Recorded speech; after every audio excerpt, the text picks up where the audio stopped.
I did not decide to award that contract. You didn't, you're right. Talk to me about energy.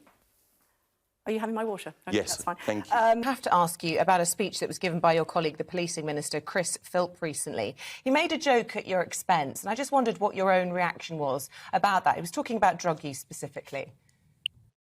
Well, Chris was giving a witty after-dinner speech, and my view is that if we were to ban people making jokes about politicians, then it would be a sorry, sorry state. So Chris is a deft and witty speaker, and as far as I was concerned, the appropriate response was for everyone either to smile wryly or to laugh heartily. Conservative peer Michelle Mone and her children, say The Guardian, secretly received £29 million originating from the profits of a PPE business that was awarded large government contracts after she recommended it to ministers. Did she contact you about that? Yes, she did, along with a number of other people. And I said to all of them, thank you. Please go to the official government route if you can provide PPE, and they will assess whether or not that offer of help is one that we should follow up. Ministers do not take decisions over awarding contracts. I certainly did not take a decision in this case. Neither did any of my other ministerial colleagues. It was done through an independent process through officials. These are serious allegations, and I know that those who are in the spotlight will have an opportunity to respond to them in due course. Talk to me about Michelle Mone. What do you remember about the PPE contract with Michelle Mone when she approached you? How did that conversation go? Well, during the pandemic, there were lots of people who were approaching us with offers of PPE. I referred all of them to the appropriate civil service channels in order to make sure that the PPE that we were being offered was of sufficient quality and could be sourced in time. It was a procurement process which every offer went through in order to assess. But she did approach you with your personal email, no? Well, lots of people approached me. Personal email? Yeah, there were lots of people who approached me, whether it was through email, text, or in the precincts of the House of Commons or wherever, to say that they could help us. Because, as you'll remember at the time, not just in the United Kingdom, but across Europe, we needed to source PPE quickly. And anyone who approached me, I said, thank you very much, and made sure that their efforts to help were referred to the appropriate, officially run, independent channel to assess whether or not the PPE that they were offering was value for money. So what do you remember about the personal email that she sent you? That she was one of a huge number of people who were approaching the government at the time, who were... So you don't remember specifically her approaching you? I remember lots of people approaching me. Do you remember her specifically approaching you? I do remember. The last time the Target met Secretary of State was in 1977. Do you know how many new homes were built last year, Secretary of State? I think it was just shy of 250,000. 175,000 is the figure that I have. What are you on target for this year, Secretary of State? I can't say how many we're going to build in this year because we're just looking at the market at the moment. Should anyone, in principle, have received any personal benefit from a PPE contract that was awarded? I think it is the case that when we were attempting to source PPE, we were operating in a world where there were other countries that were also desperate to secure it.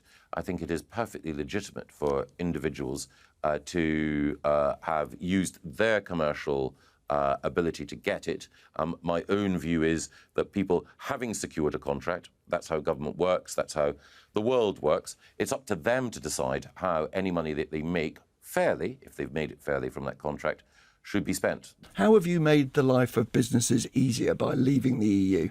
Well, as Environment Secretary, I was responsible particularly for the food and drink sector and for farming and agriculture, and we got rid of the Common Agricultural Policy. We're replacing it with a system of public money for public goods. Sure, but how's that made business easier for people who create jobs and create profit? Well, it means that the people in the sector for which I was directly responsible have a more rational method of support from the government. It means that there is now a growing market in environmental goods and farmers and others who are working to make our rivers cleaner, our air purer, our soil more resilient. I think if I was from the CBI, I might be tempted to say, is that it? This great transformation of our economy promised 6 years ago. And you're saying it's the end of the CAP. How has the life of people trying to create jobs and create profits, make UK PLC been better off, been improved so far by Brexit? Well, first of all, the food and drink sector is our biggest manufacturing sector, so that's one area. But I would also point out that we are now in control of our own migration policy, so that means that... that doesn't help business. It may be good in its own right, but it doesn't help business. My question is, how do you feel about the fact that millions of pounds was subsequently wasted because of an introduction that you were first approached and then made to other members of government? Wasted in what way? Well, because apparently it was, quite a lot of it wasn't fit for purpose. Well, again, I regret the fact that any PPE that was purchased was not fit for purpose, but my recollection is that the overwhelming majority of PPE that we did buy was fit for purpose at that time. We're talking about this specific case, and it was a £200 million contract. Some suggestions that she made £19 million personally, you know, that's alleged. I don't have the facts that can confirm that or otherwise, but what we can say is a lot of that PPE was subsequently not fit for purpose, and it was an introduction through you. How do you feel about that in hindsight? Well, I regret the fact that any PPE that we sourced was not fit for purpose.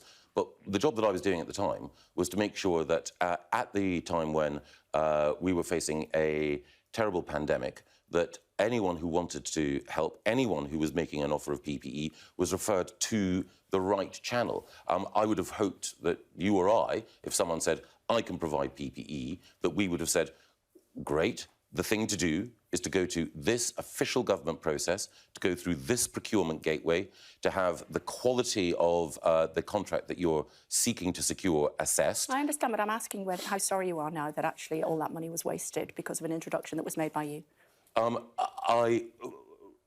The first thing I was going to say is that I introduced lots of people. So, of course, I regret the fact that there was any that was wasted. But what you're trying to imply is that it was I'm just asking you how you feel about it. I mean, I would be mortified if it had been me. Because... because it's a lot of money that's been wasted. Yes, of course it is. And, of course, one of the things is that none of us want that money to be wasted, but the problems that we had with PPE at the time meant that we were anxious to secure contracts from everyone. The fact that some contracts meant that some of the material that was procured was not up to standards. A decision that was made in haste? Well, everyone was making that decision... Doesn't mean it's correct. Everyone was making that decision on the basis of what individual organisations put forward and what the independent process decided. I did not decide to award that contract. You didn't, you're right. Talk to me about energy. Are you having my water? Okay, yes, that's fine. Thank you.